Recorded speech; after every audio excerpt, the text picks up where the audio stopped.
So Folk Hero and Funny Guy is about a successful rock star who has a childhood friend who's a struggling stand-up comedian, and his thought was, well, you know, to help my buddy out, why not have him be the opening act on my solo acoustic tour through the East Coast?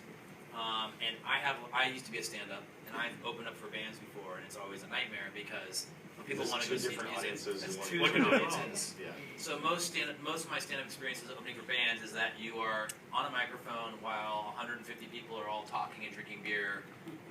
They want to see the band, and like maybe one nice person will be paying attention to your jokes and be like, oh. And even that person wants to turn around and talk to their friends, but they're too polite. So that's kind of the genesis of the project. And a good friend of mine is a real life folk musician, a guy named Adam Ezra.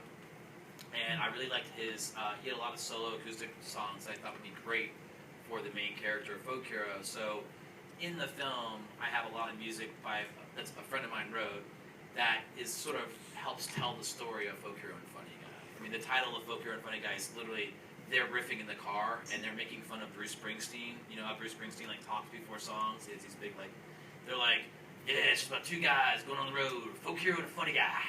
And that's their own joke about, and that's how that became the title of the film. So I don't know if that's what I'm trying to answer. I'm trying to answer this in a sort of a sound context, but so yeah, then we cast Wyatt Russell, who you probably would know most. He's in that movie Everybody Wants Some right now. That just, I think it opens today nationwide. And our hardest thing was finding a actor who could also play the music live in front of the camera. I don't know if you guys saw Inside Llewyn Davis, but when we were in the process of casting this film, I started reading all the struggles the Coen brothers had trying to cast that film, and they had the exact same goal that I did, which was like to have someone that actually could play the music, not fake it. Because it was important to you to actually do live performance. Yeah, I really thought... You didn't want to record the songs ahead of time and then do playback on set.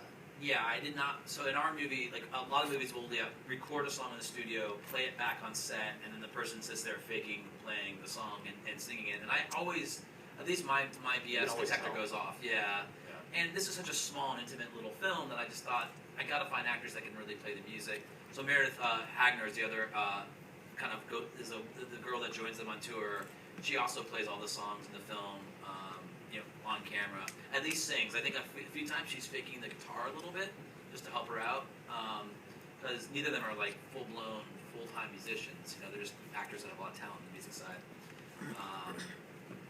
So yeah, I mean, once we found those guys, we worked on the music for a long time, and then I don't know how deep you want me to go into this, but that's sort of the genesis of the film. Was finding those actors was a real hard process. I ended up reaching out to the Coen brothers casting director Ellen Chenoweth, and I just sent her a cold email. I was like, hey, do you want to cast my movie? And she was like, no. I'm like, way too big for you.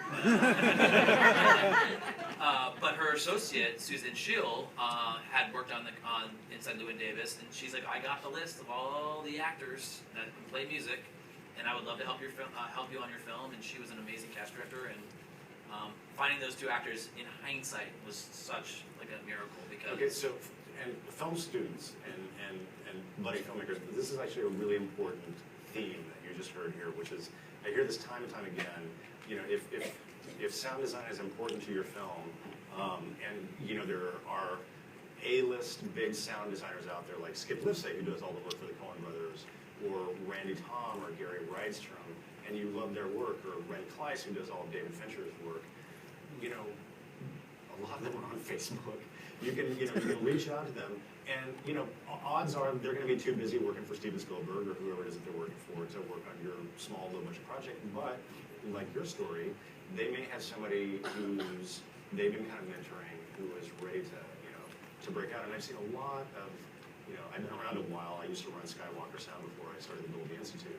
So I've seen a lot of great sound designers who are now doing amazing work start off as apprentices, and they just were in the right place at the right time and got a little independent project that kind of burst out. So it's a great story. Yeah, I mean, I do think it's. I think there's no reason not to reach out to somebody